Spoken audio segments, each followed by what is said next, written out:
माँ जी देखिए तो कौन आया है। अनुपमा ने अपनी सासू माँ के कमरे में प्रवेश करते हुए कहा। कौन आया है बहू? उन्होंने उठकर चश्मा लगाते हुए प्रश्न किया। पहचानिए तो? अनुपमा ने एक युवक को उनके सामने खड़े करते हुए कहा। दादी जी प्रणाम। वे कुछ कह पाती इससे पहले ही उस युवक ने उनके चरणों में झुकते हुए कहा।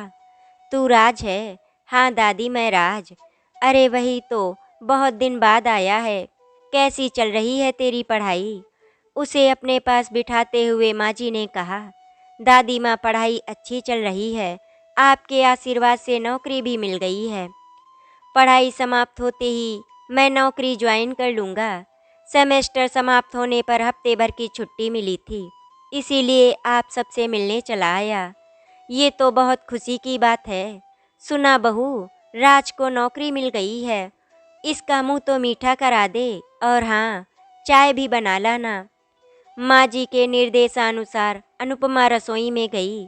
चाय बनाने के लिए गैस पर पानी रखा, पर मस्तिष्क में अनायास ही वर्षों पूर्व की वो घटना मंडराने लगी, जिसके कारण उसकी जिंदगी में एक सुखद परिवर्तन आ गया था। दिसंबर की हाड़ कपाती ठंड वाला दिन था। अमित टूर पर गए थे। शीतल और रिया को स्कूल भेजने के बाद वो रसोई में सुबह का काम निपटा रही थी कि गिरने की आवाज़ के साथ ही कराहने की आवाज़ सुनकर वो गैस बंद कर अंदर भागी तो देखा उसकी सासू माँ नीचे गिरी पड़ी हैं। अलमारी से अपने कपड़े निकालने के क्रम में शायद उनका संतुलन बिगड़ गया था और उनका सिर लोहे की अलमारी में चूड़ी रखने के लिए बने भाग से टकरा गया था। उसका नुकीला सिरा माथे से कनपटी तक चीरता चला गया, जिसके कारण खून की धार बह निकली थी। वे बुरी तरह तड़प रही थी। उसने तुरंत एक कपड़ा उनके माथे से बांध दिया। हाथ से कसकर दबाने के बाद भी खून रुकने का नाम नहीं ले रहा था, तथा माँ जी धीरे धीरे अचेत होती जा रही थी। उसे समझ में नहीं आ रहा था कि वो क्या करे। आसपास ऐसा कोई नहीं था जिससे वो सहायता ले पाती। अमित के स्थानांतरण के कारण वे 2 महीने पूर्व ही इस कस्बे में आए थे। घर को व्यवस्थित करने तथा बच्चों के एडमिशन के कारण वो इतनी व्यस्त रही कि किसी से जान पहचान ही नहीं हो पाई। घर भी बस्ती से दूर ही मिला था। घर अच्छा लगा इसीलिए ले लिया था। 15 वर्ष बड़े शहर में नौकरी के बाद इस छोटे से कस्बे कासिमपुर में पोस्टिंग से अमित बच्चों की पढ़ाई को लेकर परेशान थे। उनका कहना था कि तुम बच्चों को लेकर यहीं रहो, पर अनुपमा का मानना था कि वहाँ भी तो स्कूल होंगे ही, अभी बच्चे छोटे हैं, सब मैनेज हो जाएगा। दरअसल वो माँ जी के उग्र स्वभाव के कारण छोटे बच्चों को लेकर अलग नहीं रहना चाहती थी। उनकी चिंता का शीघ्र ही निवारण हो गया जब उन्हें पता चला कि यहाँ डीएवी स्कूल की एक ब्रांच है तथा उसका रिजल्ट भी अच्छा रहता है। माँ जी के कराहने की आवाज़ उसे बेचैन कर रही थी। सारी बातों से ध्यान हटाकर उसने सोचा, टेलीफोन करके एम्बुलेंस को बुलवाए। टेलीफोन उठाया तो वो डेड था। उस समय मोबाइल तो क्या हर घर में टेलीफोन भी नहीं हुआ करते थे। अगर थे भी तो वे लाइन में गड़बड़ी के कारण अक्सर बंद ही रहते थे। अगर चलते भी थे तो आवाज़ ठीक से सुनाई नहीं देती थी। माँ जी की हालत देखकर उस दिन जिस तरह से वो स्वयं को लाचार व बेबस महसूस कर रही थी, वैसा उसने कभी महसूस नहीं किया था। आत्मनिर्भरता उसमें कूट कूट कर भरी थी। वो एक कंपनी में सोशल वेलफेयर ऑफिसर थी। विवाह के पूर्व तथा पश्चात भी उसने कार्य जारी रखा था। अभी सोच ही रही थी कि क्या करे, तभी डोरबेल बजी। माँ जी को वहीं लिटाकर उसने जल्दी से दरवाज़ा खोला तो सामने रामू को देखकर संतोष की सांस लेते हुए कहा उससे, तू जरा माँ जी के पास बैठकर उनके माथे को दबाकर रख, मैं तब तक गाड़ी निकालती हूँ। क्या हुआ माँ जी को? चिंतित स्वर में रामू ने पूछा। वे गिर गई हैं, उनके माथे से खून बह रहा है जो रुकने का नाम ही नहीं ले रहा। प्लीज मेरी मदद कर। लेकिन वो उसका प्रस्ताव सुनकर हड़बड़ा गया था। मैं तेरी हिचकिचाहट समझ सकती हूँ, पर इस समय इसके अतिरिक्त और कोई उपाय भी तो नहीं है। प्लीज मदद कर। अनुपमा की आवाज में दयनीयता आ गई थी। वो माँ जी की छुआछूत के बारे में जानती थी, पर इस समय रामू की सहायता लेने के अतिरिक्त और कोई उपाय भी तो नहीं था। वो तो गनीमत थी कि उसे कार चलानी आती थी। अब वो अकेली नहीं थी, रामू भी साथ में था। उसने रामू की सहायता से माँ जी को गाड़ी में लिटाया तथा ताला बंद कर बच्चों के नाम एक स्लिप छोड़कर ड्राइव करने ही वाली थी कि रामू ने स्वयं ही कहा, मेम साहब हम भी चलें क्या? तुझे तो चलना ही होगा। यहाँ जो भी अच्छा अस्पताल है वहाँ लेकर चल। और हाँ, माँ जी को पकड़ कर बैठना। हड़बड़ी में वो उसे बैठने के लिए कहना भूल गई थी। वैसे भी एक से भले दो, न जाने कब क्या जरूरत आ जाए।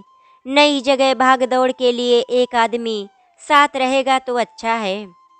अत्यधिक खून बहने के कारण माँ जी अचेत हो गई थी।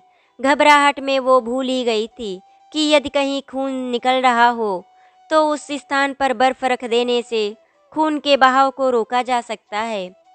माँ जी अचेत थी। ब्लड प्रेशर के साथ डायबिटीज की भी उन्हें शिकायत थी। शायद इसीलिए उसके पट्टी बांधने के बावजूद भी खून का बहना नहीं रुक पा रहा था। अस्पताल ज़्यादा दूर नहीं था। पहुंचते ही उन्हें एडमिट कर लिया गया। घाव में टाँके लगाने के लिए उन्हें ऑपरेशन थिएटर में ले जाया जाने लगा। तब उनकी घबराहट देखकर रामू उसे दिलासा देते हुए बोला, मेम साहब धीरज रखिए, सब ठीक हो जाएगा। उसकी बात सुनकर भी वो सहज नहीं हो पा रही थी। उसके चेहरे पर उदासी साफ झलक रही थी। तभी सिस्टर ने आकर कहा, चोट लगने से मरीज के माथे के पास की एक नस कट गई है, जिसके कारण ब्लीडिंग काफ़ी हो गई है। ब्लड देने की आवश्यकता पड़ेगी। यहाँ तो कोई ब्लड बैंक नहीं है जिसके लिए शहर जाना पड़ेगा, पर इसमें शायद देर हो जाए। सिस्टर आप कुछ भी कीजिए पर माँ जी को बचा लीजिए। अनुपमा की स्वर में विवशता आ गई थी। अमित की बहुत याद आ रही थी। काश उनकी बात मानकर यहाँ न आती तो शायद ये सब झेलना न पड़ता। आप डॉक्टर साहब से बात कर लीजिए।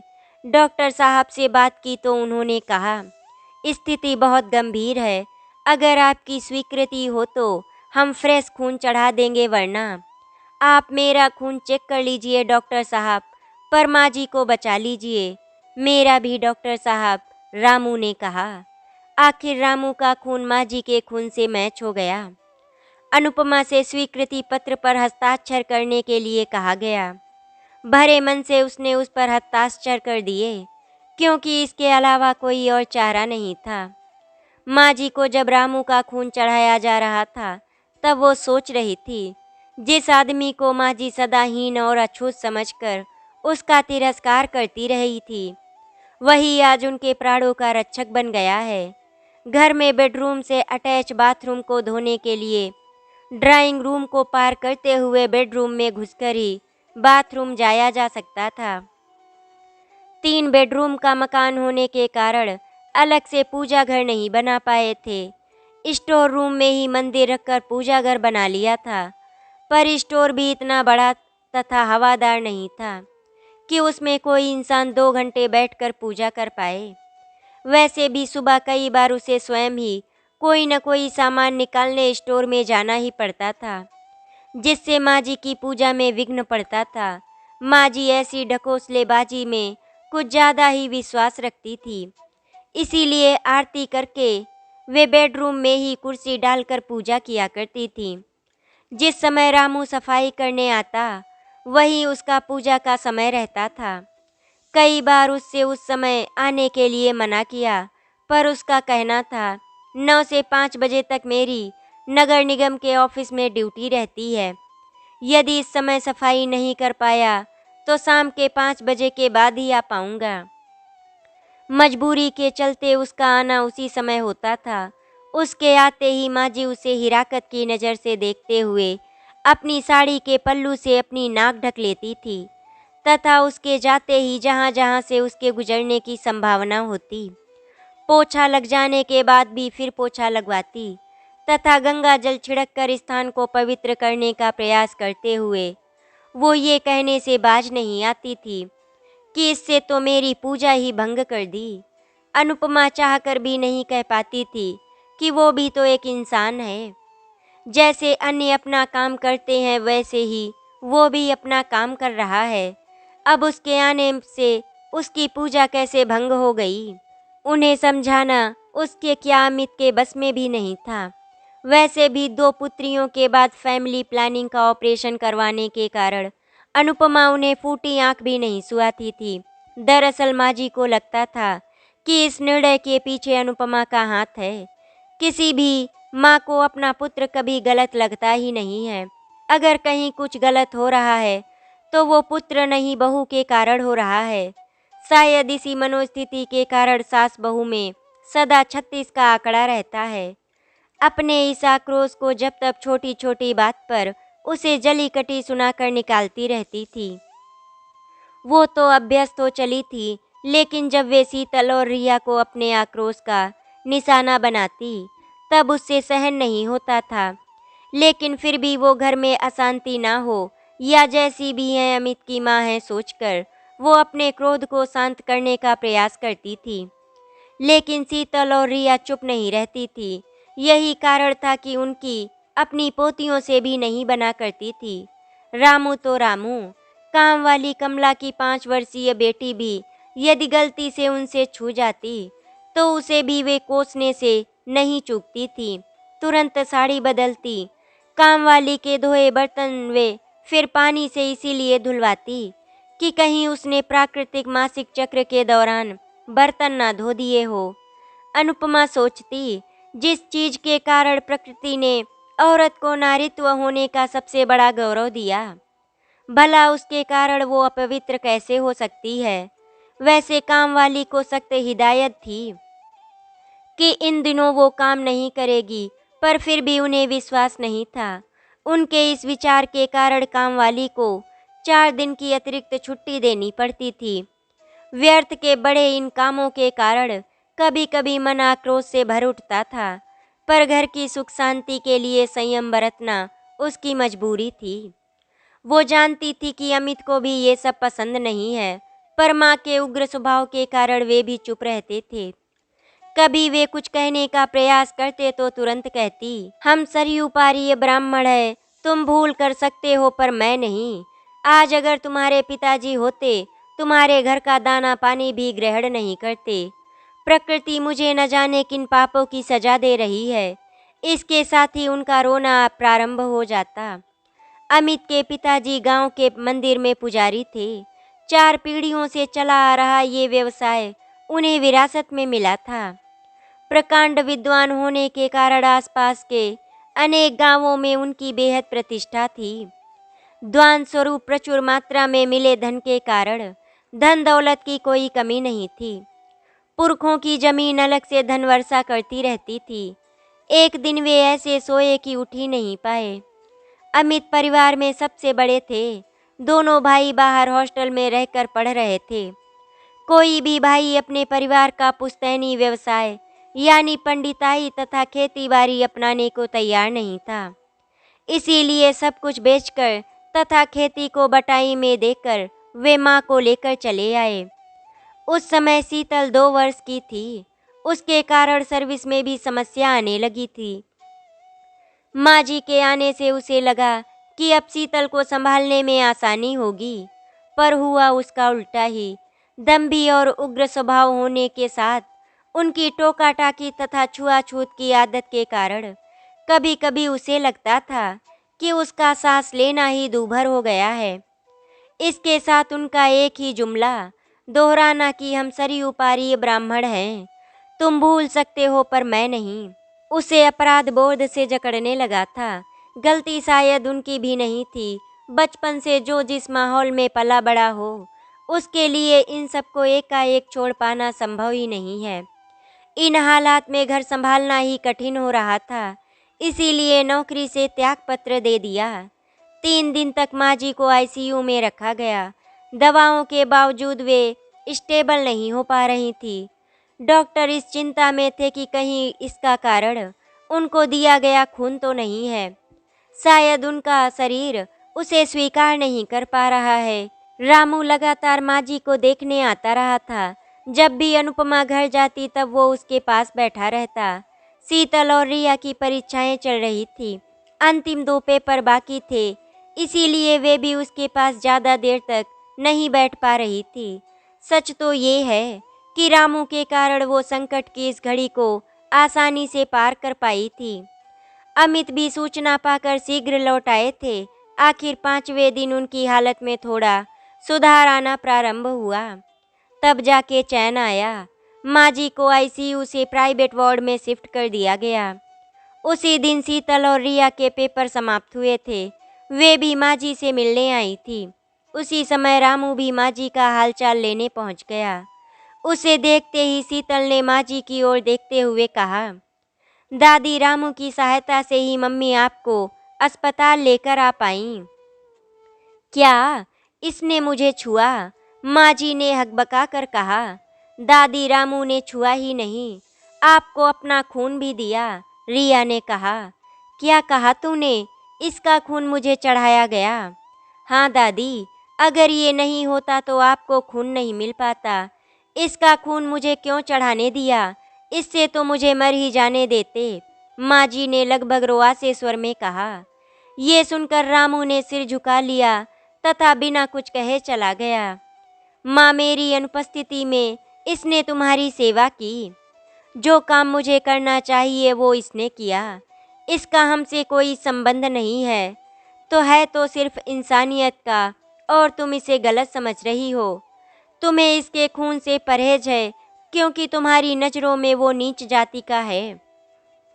पर माँ, खून तो खून ही है, इसका धर्म और जाति से भला क्या वास्ता? अगर ऐसा होता तो तुम्हारा खून इससे कैसे मेल खाता? माँ, हर इंसान का खून एक जैसा है। हम इंसानों ने ही कभी कार्य, कभी जाति, तो कभी धर्म के आधार पर एक दूसरे को बांट दिया है। माँ, ये रामू का नहीं, उसके जैसे अनेक लोगों का दोष है कि उन्होंने एक सवर्ण के घर नहीं बल्कि तथाकथित निम्न वर्ण में जन्म लिया। माँ, वो छोटा नहीं, हमसे बड़ा है। जहाँ हम अपनी गंदगी स्वयं साफ करने से झिझकते हैं, वहीं इन्हें साफ करने में कोई संकोच नहीं होता। जरा सोचो माँ, अगर ये भी हमारी तरह गंदगी को साफ करने से मना कर दें तो क्या ये दुनिया रहने लायक रह पाएगी? अमित उनकी बात सुनकर चुप न रह पाए तथा उन्हें समझाते हुए कहा। अमित की बात सुनकर आशा के विपरीत वे कुछ नहीं बोली, पर उनकी मुख मुद्रा से स्पष्ट लग रहा था कि वे कुछ सोच रही हैं। शायद पुत्र की बात आज उन्हें सही लग रही थी, पर वे चाहकर भी दिल की बात जमा पर नहीं ला रही थी। नहीं कह पा रही थी कि तू ठीक कह रहा है बेटा, आज तक व्यर्थ में ही मैं इन ढकोसलों में पड़ी रही। मैं भूल गई थी कार्य ही इंसान को महान बनाते हैं। कैसी है माँ जी आप? डॉक्टर ने अंदर प्रवेश करते हुए पूछा। अब ठीक हूँ, तुमने बचा लिया, वरना, माँ जी ने चौंकते हुए कहा। माँ जी, मुझे नहीं, अपनी बहू और रामू को धन्यवाद कीजिए। यदि वो समय पर आपको यहाँ नहीं ला पाते या रामू अपना खून नहीं देता तो मैं कुछ भी नहीं कर पाता, डॉक्टर ने उनसे कहा। माँ जी सोच रही थी कि डॉक्टर सच ही कह रहे हैं। अनुपमा, जिसे पुत्र न दे पाने के लिए वे सदा कोसती रहीं, आज उसी ने बेटा बनकर उनकी सेवा की तथा जिस रामू को सदा हिकारत की नज़र से देखती रहीं, उसी के खून से उनकी जान बच पाई। दूसरे दिन वे अस्पताल से डिस्चार्ज होकर घर आ गईं। रामू अपने नियत समय पर काम करने आया। उसे देखकर पलंग पर लेटी माँ जी ने कहा, आ बेटा, इधर आ, मेरे पास आ। नहीं माँ जी, कहाँ आप, कहाँ हम। अपने पास बुलाकर हमें और शर्मिंदा ना कीजिए। वो तो मेम साहब अकेली परेशान हो रही थी, इसीलिए हमने आपको छुआ, वरना, कहकर वो चला गया। आशा के विपरीत माँ का रामू के प्रति सद्व्यवहार देखकर सभी हतप्रभ रह गए, किंतु रामू की प्रतिक्रिया सुनकर मेरे मन में मंथन चलने लगा। सदियों से चले आ रहे इस भेदभाव को मिटाने में अभी बहुत वक्त लगेगा। जब तक अशिक्षा रहेगी तब तक जाति पाति की इस खाई को पाट पाना मुश्किल ही नहीं, असंभव सा है। रामू जैसे लोग सदा हीन भावना से ग्रस्त रहेंगे तथा जब तक हीन भावना रहेगी उनका उत्थान नहीं हो पाएगा। उनकी इस हीनता को शिक्षा के द्वारा ही समाज में जागृति पैदा कर दूर किया जा सकता है। दूसरे दिन से माँ जी के व्यवहार में गुणात्मक परिवर्तन आ गया था। कमला उनके कमरे में सफाई के लिए गई तो उससे उन्होंने कहा, कमला मेरे लिए एक गिलास पानी ले आ। कमला को अपनी ओर आश्चर्य से देखते देख बोली, अरे ऐसे क्या देख रही है? मैंने कहा एक गिलास पानी ले आ। अभी लाई माँ जी। तेरी बेटी क्या कर रही है? पानी पीकर गिलास पकड़ाते हुए पूछा। क्या करेगी माँ जी? पढ़ना चाहती है पर हम गरीबों के पास पैसा कहाँ। लड़के को तो उसके बापू ने स्कूल में डाल दिया, पर इसको स्कूल में डालने के लिए कहा तो कहता है लड़की है, इस पर पैसा खर्च करने से क्या फ़ायदा। लड़की है तो क्या हुआ, अगर ये पढ़ना चाहेगी तो इसकी पढ़ाई का खर्चा मैं दूंगी। सच माँ जी। हाँ कमला, एक लड़की का शिक्षित होना बहुत आवश्यक है, क्योंकि वो अपने बच्चे की पहली शिक्षक होती है। अगर वो पढ़ी लिखी होगी तभी वो अपने बच्चे को उचित संस्कार दे पाएगी। हम सभी माँ जी में आते परिवर्तन को देखकर अति प्रसन्न थे। उनकी टोका टाकी कम होने से शीतल और रिया भी काफ़ी प्रसन्न थे। स्कूल से आने के बाद वे अपना काफ़ी समय दादी के साथ बिताने लगी थी।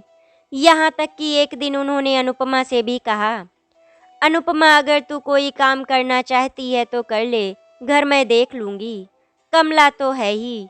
ठीक है माँ जी, प्रयत्न करती हूँ। रामू से भी अब वे सहजता से बात करने लगी थी।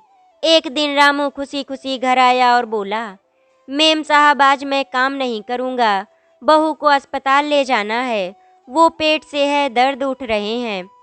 शाम को उसने पुत्र होने की सूचना दी तो माँ जी ने उसके हाथ में 100 रुपए का नोट पकड़ाते हुए कहा, जा मोहल्ले में मिठाई बंटवा देना।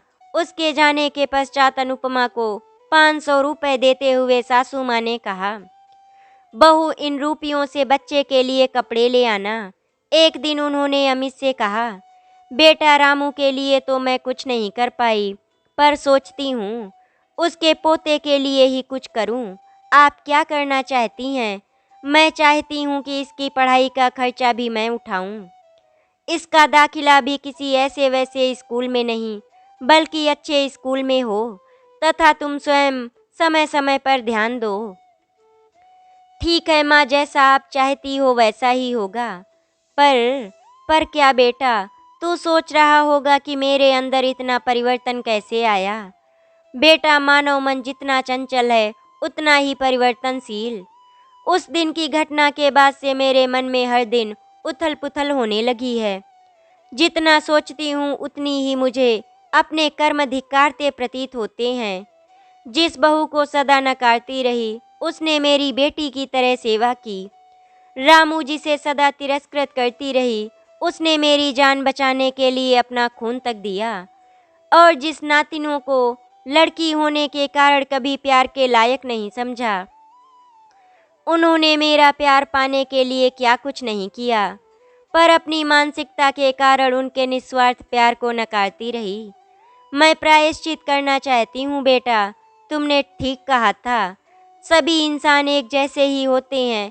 हम स्वयं ही अपनी सोच के अनुसार उन्हें अच्छा या बुरा, ऊंच या नीच मान बैठते हैं। मेरे मन में आजकल कबीरदास जी की वाणी रह रहकर गूंजने लगी थी, पोती पढ़ पढ़ जग मुआ, भया न पंडित कोई, ढाई आखर प्रेम का, पढ़े सो पंडित होए। वास्तव में जीव मात्र से प्रेम करना तथा अपने सांसारिक कर्तव्यों को निभाना ही इंसानियत है।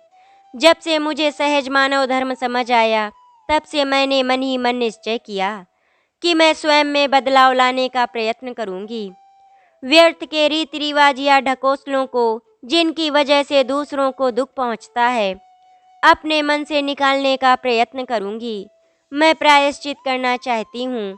कमला की बेटी की पढ़ाई का खर्चा देने की बात तो तुमसे पूछे बिना ही मैंने कर दी। एक नेक काम और अगर तुम ठीक समझो तो, क्योंकि मेरे बाद तुम्हें ही मेरी ये जिम्मेदारी पूरी करनी होगी। माँ प्लीज ऐसा मत कहिए, हमें आपके साथ और आशीर्वाद की सदा आवश्यकता रहेगी। पर इतना अवश्य विश्वास दिलाते हैं कि जैसा आप चाहेंगी वैसा ही होगा। अमित ने कहा था। चाय के उबलते पानी की आवाज़ ने अनुपमा के विचारों के भंवर में विघ्न डालकर उसे अतीत से वर्तमान में ला दिया।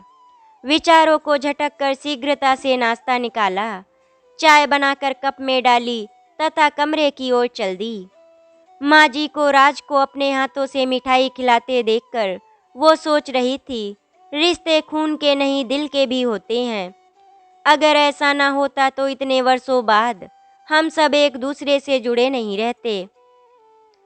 कासिमपुर में तो हम सिर्फ 5 वर्ष ही रहे, पहले पत्रों के जरिए तथा बाद में मोबाइल के जरिए आपस में जुड़े रहे। पिछले महीने ही कमला की बेटी का विवाह हुआ, हम सभी गए थे। हमें देखकर कमला की प्रसन्नता का ठिकाना नहीं रहा। कमला की बेटी और उसका दामाद एक ही स्कूल में अध्यापक हैं। रामू तो नहीं रहा, पर राज के जरिए उस परिवार से भी हम सब जुड़े रहे। पिछले वर्ष जब शीतल का विवाह हुआ तो कमला और राज के माता पिता ने विवाह की तैयारियों में काफ़ी मदद की थी। शीतल वहाँ सॉफ्टवेयर इंजीनियर है, वहीं रिया मेडिकल के अंतिम वर्ष में। आज माँ जी दोनों की प्रशंसा करते हुए आघाती नहीं हैं। दोनों ही उनको बेहद प्रिय। माँ जी ने जो निश्चय किया उसे क्रियान्वित भी किया। लोग कहते हैं कि बढ़ती उम्र के साथ इंसान अड़ियल या जिद्दी हो जाता है, पर माँ जी ने ये सिद्ध कर दिया। अगर इंसान चाहे तो हर उम्र में स्वयं को बदल सकता है, पर इसके लिए उसे अपने झूठे अहंकार को त्याग कर प्यार के मीठे बोलों को अपनाना पड़ेगा। आशा करती हूँ आपको हमारी कहानी अच्छी लगी होगी। अगर आपको हमारी कहानी अच्छी लगी तो वीडियो को लाइक एंड शेयर करें, चैनल को सब्सक्राइब करें। वीडियो देखने के लिए आपका धन्यवाद।